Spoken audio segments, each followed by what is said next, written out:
예배란 무엇인가 14번째 시간입니다.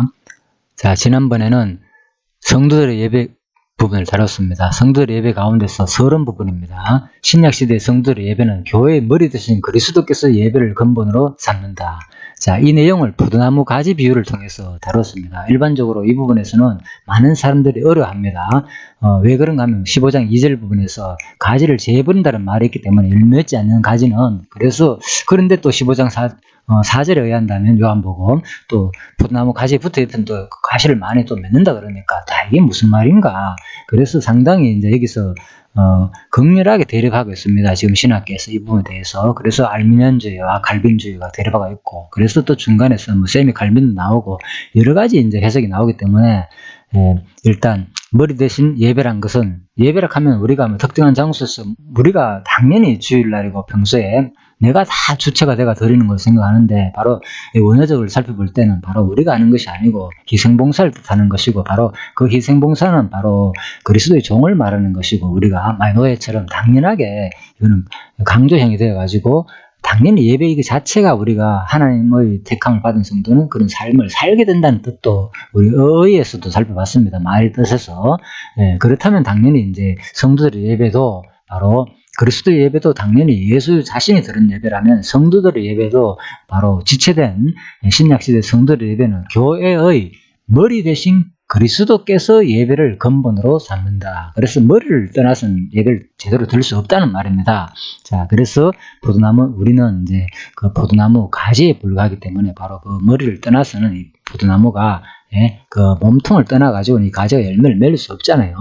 자, 그 말입니다. 그래서 요한복음 15장 1절부터 3절을 근거로 해가지고 설명을 드렸습니다. 그런데 많은 사람들이 요한복음 1절, 특히 2절 부분에서 여기서 인간의 성을 강조하고 아니면 또 믿음을 강조하고 그렇습니다. 그래서 제가 이거 결코 전부 다 이 내용들은 바로 요한복음 15장 1절에 하면은 내가 참 포도나무고 내 아버지는 그 농부다. 그래서 진짜 우리들은 스스로 포도나무도 될 자격도 없다는 겁니다. 왜? 참 포도나무는 따로 있다는 거예요. 그래서 농부도 그 참 포도나무를 심은 자가 바로 농부이고, 그 농부는 아버지잖아요. 내 아버지. 그렇다면 예수님만이 참 포도나무고, 그죠? 그리고 이 참 포도나무에 속한 자는 바로 가지일 뿐이라는 거예요. 그래서 네 스스로도, 인간들 스스로는 결코 참 포도나무도 아니고, 그래서 구약의 많은 그 근거가 이제 포도나무를 검색해보면 나올 겁니다. 구약에 많은 이스라엘 민족들을 포도나무에 비유했거든요. 제대로 열매 맺지 않은 포도나무, 타락한 포도나무. 자, 그래서 이스라엘 민족은 포도나무에 불과하지 바로 참 포도나무가 아니다는 거예요. 그래서 예수님만이 참 포도나무라고, 그 참 포도나무에 붙은 자만이 제대로 된 이제 열매와 제대로 된 믿음을 받을 수 있고 제대로 된 성화도 될 수 있다. 이렇게 봐야지, 단독적으로 하나님이 농부고 우리는 포도나무이기 때문에 우리가 이제 열매도 맺어야 되고 우리가 또 하나님께서 믿음 줬고, 자, 이렇게 보는데, 그래서 참 포도나무와 일반 포도나무를 구별을 잘 해야 됩니다. 이스라엘 백성들은 일반 포도나무에 불과합니다. 우리도 마찬가지고요. 그렇지만 근본적으로 바로 참 포도나무에 우리가 속해야만이 진짜 우리가 제대로 열매를 맺는다, 그 말입니다. 그래서 너희들은 포도나무에 붙지 있지 아니하면은 결코 열매를 맺을 수 없다. 그래서 이제 우리 비유를 어떻게 합니까? 돌 감람나무를 참 감람나무에 붙여가지고 이제 우리가 이방인들이 구원을 표현하고 있잖아요. 그런 비유로서. 그렇듯이 우리가 결코 우리는 감람나무도 될 수 없다는 겁니다. 자, 그래서 그 비유 속에도 진짜 유대인이, 그죠? 진짜 이스라엘 민족, 아브라함의 조상으로 믿는 자만이, 그죠?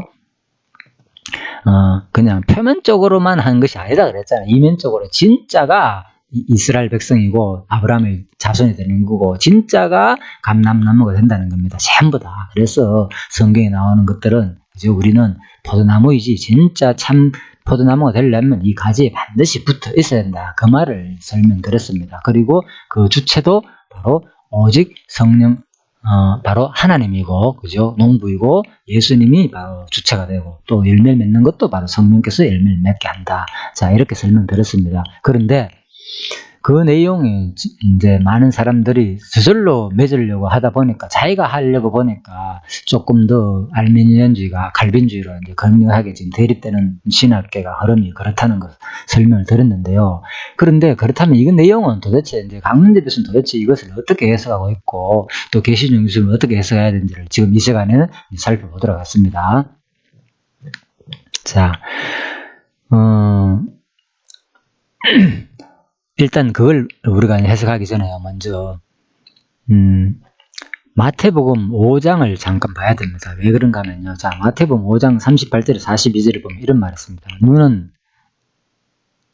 이는 이 갚아라고 명한 율법에 대해 가르치는 내용이 납니다. 눈은 눈으로, 이는 이로 갚아라. 율법 내용대로 갚아라는 거죠. 오른바 빼면 왼반도 잘라내고 율법을 너희가 들었으나 그 이상을 하라는 거잖아요. 그죠? 율법으로 이렇게 했지만 나는 그 이상을 해라.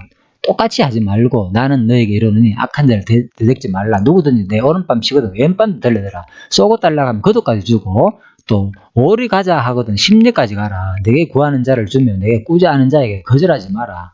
자, 여러분, 그래서 이게 지금 왜 이 부분을 다룬가 하면요. 지금 성도의 예배를 말하는 거죠. 성도 예배. 성도 예배에서 가장 핵심적으로 다루는 구절이 뭡니까? 바로 예배란 무엇인가에서 다루는 핵심적인 구절이 바로 로마서 12장 부분이잖아요. 그죠? 1절부터 신령한 삶의 예배를 드리라. 그 내용부터 16절까지 쭉 나오거든요. 그죠? 개인, 가정, 교회, 사회생활할 것 전부 다 이 모든 것이 성도의 거룩한 성도의 예배 생활이라고, 그죠? 들으라고 나오거든요. 이렇게 하라 저렇게 하라. 자, 이제 물론 내가 그 부분을 자세히 다루려합니다. 나중에 가면은 그 본문을 이 성도의 예배 부분이니까 도대체 예배가 무엇인가를 다루겠지만은, 우선 그걸 다루기 전에 어떻게 도대체 우리 성신학에서 어떻게 성경을 해석하는지를 먼저 우리가 확실히 알고 난 다음에 봐야지 그게 해석이 됩니다. 왜? 먼저 예수의 성취에서 예수께서 도대체 수많은 교훈들, 그죠? 성도의 거룩한 삶, 예수의 교훈이 도대체 무슨 의미가 있고, 그 다음에 성령께서 말하는 그 교훈은 무슨 의미가 있는지가 해석 안 되면요. 이게 진짜, 결국은 또 일반 주석학자들이 해석하는 것처럼 우리가 성화 부분에서 해야 될 부분으로 당연하게 똑같이 이제 로마서 12장도 그렇게 해석할 여지가 아주 농후하기 때문에 제가 이 부분을 일부러 자세하게 말씀드리는 겁니다. 그래서 먼저 한번 살펴봅시다. 예수의 성취에서 바로 마태복음 하는 거 도대체 이게 뭔지, 그러니까 이런 내용도 그대로 우리가 하려면 한번 보십시오. 눈은 눈으로, 이는 이로. 이거는 그대로 하기 쉽잖아요. 사실 율법 자체도 어렵잖아요. 물론 이거는 안 갚으니까 그래도 할 수도 있지만은, 그런데 예수가 말하기는 그거 아니다. 율법에는 그래 말할지라도 눈은 이로 갚아라고 말했지만은 똑같이 나는 너에게로니 악한 자를 대적하지 말고 오히려 그렇게 하지 말라는 거예요. 오른밤 치면 왼밤을 갖다 대고, 말이 됩니까? 여러분 그런 사람이 있습니까? 오른밤 때리는데. 저는 아마 인간의 본성을 가지고 있는 사람 생각조차도 하기 힘들다고 봅니다. 이건 솔직히. 오른밤을 때리면 당장 아파가지고 속에서 화가 일어나면서 상대방한테 욕이 나오지, 그죠? 무슨 왼밤을 돌리자는 생각조차도 못 한다고 봅니다. 그래서 만약에 물론 할 사람도 있겠지만 어떤 진짜 특이한 사람은, 그래서 이 말씀은요, 모든 사람들의 가르침을 통해 사람들은 구약의 율법이나 신약의 율법을 우리들이 근본적으로 다 지켜가지고 행할 윤리적 교훈으로 본다는 거죠. 왜? 수많은 세상의 그 가르침이나 학문이나 종교가 다 그렇게 되기 때문에. 그래서 성경은요, 차이가 나는 게, 결코 이것은 세상의 수많은 그런 거짓 종교들에서 말하는 거, 그리고 가르침, 도덕 윤리에서 말하는 학문과 철학에서 말하는 그런 거하고 차원이 다른 거예요. 이것은 오직 모든 세상의 가르침, 세상의 종교들은 주체가 누군가 하면 주가 바로 인간인 거예요. 인간. 우리가 해야 될 부분을 말하는 거예요. 그러지 못하면은 지옥 가고 그러면 천국 간다는 논리인데, 그게 기독교에 그대로 좀 전해 들어왔거든요. 그래서 지금 신천지도 나오고 수많은 사람들이 목숨 걸고 지금 예배를 수호하고 하는 이유가 전부 다 상급 아니면 이거 잘못했다가는 내가 천국 갈까 안 갈까 행위를 강조하기 때문에. 자, 그런데 중요한 건요, 성경은 차이가 뭐냐, 모든 주체가 전 시간에 또 말씀드렸지만 바로 인간이 아니라는 거예요. 모든 주체는 바로 로마서 11장 36절에 하면 뭡니까? 만물이 그에게서 나오고 그를 말미암고요. 바로 하나님입니다. 오직 하나님. 그래서 요한복음에서도 제가 말씀드렸잖아요. 1장 부분에서 12장 부분에서 전부 다 근본은 너한테 바로 유업을 줬지만은 하늘나라를 복으로 믿음을 줘가지고 줬지만은 그것을 뭡니까? 주는 자는 하나님. 그 뜻은 누구한테 달리냐? 하나님한테 달렸다는 거예요. 하나님이 너희들한테 줘가지고 결국은 믿음을 주는 것이다. 자, 그걸 내가 지난주에 말씀드렸고요. 지난 시간에. 자, 그래서 이 마태복음 이 부분도 똑같이 세상적인 윤리, 종교적인, 철학적인 교훈책이나 그렇게 봐서는 해석이 안 된다는 거예요. 바로 뭐냐? 이거 전부 다 근본 주체는 하나님이 봐야 된다. 그렇다면 이것은 뭡니까? 예수님을 봐야죠, 당연히. 구약의 모든 가르침 자체가 주체가 여호와로 본다면은 여기서는 누구로? 예수님으로 봐야 되잖아요. 그래서 바로 그래서 한번 볼까요? 이는 일단 강론집 해석입니다. 지금까지는 제가 성경 근거를 말씀드렸고요. 그래서 당연히 강론집에서도 이렇게 설명하는 거예요. 하는 이유가 다 여기 있는 겁니다. 이는 새 언약의 중보이신 예수 그리스도께서 자신이 가르치신 대로 행하실 새 언약의 계명이다. 자, 무슨 말인가 하면요. 곧 행한 대로 갚음을 당해야 할 택한 백성의 죄가를 새 언약의 중보이신 예수 그리스도께서 대신 담당하여 새 언약의 계명을 준행하실 것을 예언적으로 가르치신 것이다. 예, 그래서 구약의 모든 가르침도 마찬가지고 신약의 모든 가르침도 마찬가지고 다 누가 하실 내용입니까? 예, 구약의 가르침은 모세가 가르쳤지만 백성들은 너희들 지키면 복받고 못 지키면 저주받는다 가르쳤지만은 그것은 근본적으로 누구에 대한 얘기느냐? 바로 장차 오실 그리스도가 가르칠 모형으로 미리 보여준 거잖아요. 예언, 언약. 그래서 예수님이 와가지고 똑같이 구약의 말씀을 율법을 가르쳤잖아요. 지금 눈으로 할 것은 눈으로 갚고 위로 할 것은 위로 갚아라. 예, 그러나 새 언약의 말씀을 가르친다 같잖아요. 예수님께서 이제는 새 언약의 말씀을 가르친다. 그래서 바로 예수님 와가지고 그 새 언약에 가르친도 구약에 예언돼 있잖아요. 그죠? 새 언약을 가르친다고. 그래서 똑같이 예수 와가지고 이제는 그거 이상으로 뭐라고요? 오른밤 치거든 왼밤 될라 거듭 달락하면 소까지 다 줘라. 오리 가져야 하면 심리까지 가라. 이 말이 됩니까? 그렇게 한 사람 있습니까? 꾸고 자는 사람 다 주는 사람 거짓 안 하는 사람? 예, 그래서 이거 어차피 야고보스의 논리에 의한다면 이런 식으로 가다가 이거 하나라도 어기면 뭡니까? 다 어기는 거라 했잖아요. 야고보스 논리가. 그래서 우리는 인간의 행위로서는 결코 의로워질 수 없다는 거예요. 야고보스도 행함이 없는 믿음은 죽음이라는 그 말 자체도요. 예? 인간의 그 행함으로서는 결코 의로워질 수 없다는 것을 가르치는 말인 거예요. 그런데 사람들은 반드시 이거 행해야만이 우리가 구원받는다. 봐라. 믿음만 있으면 뭐하냐. 행하면 없는 말 죽으면 믿지면 안 되냐. 그래서 야고보스 말하는 것은 오늘 요한복음처럼 똑같은 논리입니다. 요한복음에서 말하는 주체가 누굽니까? 바로 참 포도나무. 예. 그래서 우리들은 그냥 거짓 포도나무를 뿌린 게 우리들은 그냥 혼자 있는 포도나무에 불과하고 진짜 포도나무는 반드시 뭡니까? 누가 주체이기 때문에 그리스도가 주체이기 때문에 그 행함이 없는 그 믿음을 말하는 것이지 지금 우리는요 아직 그죠?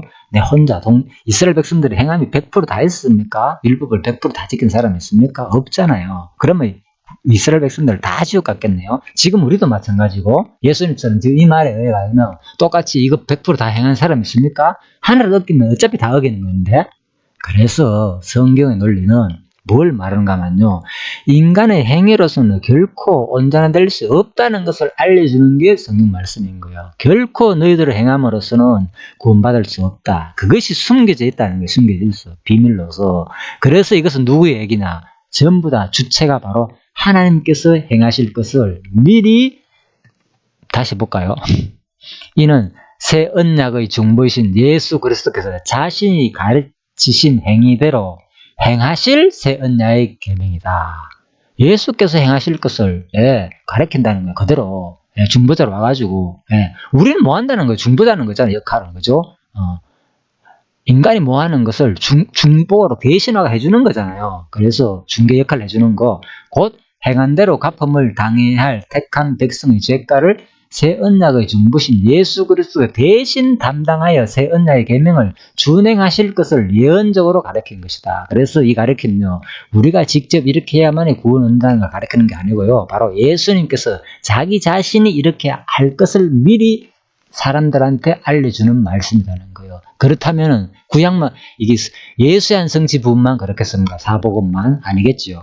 성리한 성취는 당연히 뭡니까? 이제 예수님 돌아가시겠잖아요. 요한복음 14장에서 그가 오면은 너희를 가르치고 생각나게 한다. 이번에는 뭡니까? 성리한 성취는 그래서 한마디로 그 칭의 복음, 그죠? 양육에 대한 칭의 나오는 로마스 부분도 12장의 성도의 거룩한 생활 부분도 바로 누가 할래요?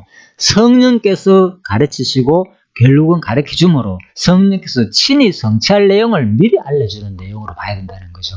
자, 그래서 이제 제가 그렇게 말씀드렸고요. 그렇다면 자, 요한복음 15장에서 말하는 것은 도대체 뭔 말이냐? 15장 말씀을 격려해 준비하는 말씀, 그죠? 15장 부분에 자 15장 1절에서 3절 했잖아요, 그죠? 자, 이것은 1절에 4절은 포도나무의 비유로 아버지 및 제자들의 관계를 가르쳐 주는 거야. 15장 전체 뭐한 내용이냐? 말씀으로 격려해주면서 준비하는 거예요. 무슨 준비입니까? 하늘나라로 갈 것을 준비한다는 거잖아요. 하늘나라로 오신 분, 예? 귀천. 그러니까 하늘나라로 다시 돌아갈 분, 예? 천내, 다음에 다시 귀천, 하늘나라 다시 돌아간다. 하늘나라에서 왔다가 천내, 다음에 귀천, 하늘나라 돌아갈 분을 말하는 거죠. 요한복음에서 핵심적으로. 그러니까 하늘나라 가기 전에 말씀으로 격려해서 준비한다는 거예요. 뭐 너희와의 관계를 포도나무를 비유를 통해 가지고 너희와의 관계가 어떤 관계인 줄 아느냐? 내가 참 포도나무 때문에 너희는 가지다. 붙어 있으면 당연히 뭐 한다고요? 열매 맺게 됐다. 그 말이에요, 간단하게. 자, 그런데 이 내용을, 그죠? 마치 종말론적으로 너희들 하지 않으면 망할 것이다. 그 내용은 아니다는 거예요. 자, 그렇게 정리하시면 되겠습니다. 일단, 격려 부분요, 분명히 격려 부분이다. 그런데 이거 격려 부분도 뭐라고요? 이미 구약이 예수님께서 왜 이렇게 격려를 하고 갔느냐? 바로 뭐라고요? 일찍이 여호와께서 모세로 모압평지에서 그가 죽기 전에 백성 앞에서 후계자 여호자를 세워가지고 격려했잖아요. 그 언약을 성취해주기 위해서 또 엘리야가 엘리사를 세워가지고 또 격려했잖아요. 똑같이. 그래서 그 언약을 성취해주기 위해서 예수님이 마지막에 오셔가지고 제자들한테 이렇게 격려하고 간다는 거예요.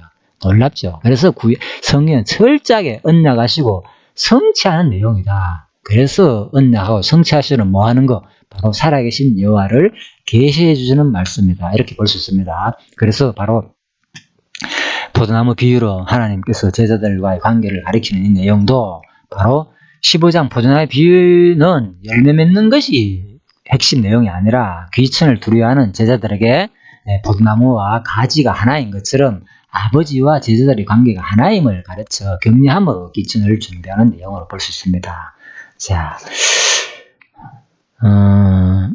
자, 일단 이렇게 간략하게 또 정리하시고요. 자, 다음 시간에는 이제 구체적으로 도대체 이 내용이 또 그렇다면은 비유적으로 일반 또 풍습적으로는 도대체 이것을 해석을 어떻게 하는지, 그렇다면 아까 전에 했잖아요. 그죠? 밖에서 문을 안 열어주면 못 열어 들어간다.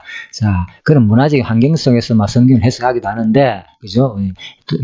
마태복음 7장 부분 그런 거 있잖아요. 두드려라 그러면 열릴 것이요. 그러니까, 그런데 아무리 예수님께서 바깥에서 두드려도 문고리가 안 있기 때문에 안에서 안 열어주면 못 들어간다고 해석하는데, 자, 이 부분은 자, 구약의 이제 구체적인 그 당시 생활 풍습을 통해서 어떻게 농사를 지었고 그런 관계를 통해서 한번 또 15장 부분을 해석하기도 하겠습니다. 다음 시간에는 자, 일단 수고하셨고요. 분명히 자, 정리하고 마치도록 하겠습니다.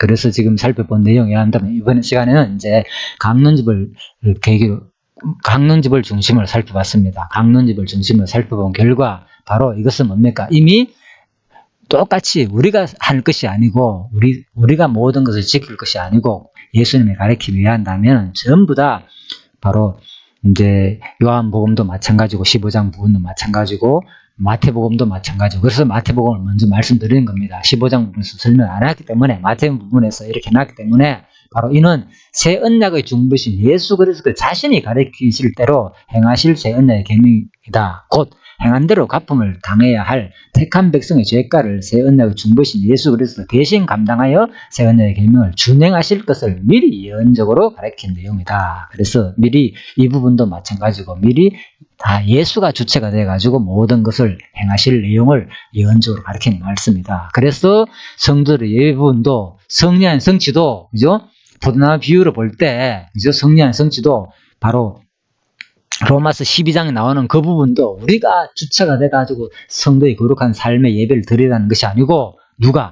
성령이 주체가 돼가지고 할 것을 미리 알려주는 내용으로 봐야 된다. 그 말을 이렇게 간략하게 정리해 봤습니다. 그래서 끊임없이 이 삶의 예배를 통해서 끊임없이 우리는 내 자신이 잘하는구가 드러나는 것이 아니고 이렇게 살아야 돼. 거룩한 성도의 삶은 아니고 하나님께서 이렇게 살게 하시는 그 모습을 발견하는 게 중요하다는 겁니다. 하나님이 이렇게 언약하시더니 예수께서 이렇게 살게 하시더니 이번엔 성령이 오셔가지고 지친 성도를 통해서 이렇게 성도의 거룩한 삶을 일상을 통해서 삶의 제사를 드리게 하시는구나. 그걸 발견할 때 끊임없이 하나님의 살아계신 존재와 속성을 찬양하는 여러분과 제가 되기를 간절히 바라면서요. 이 강의는 마치도록 하겠습니다. 예, 수고하셨습니다.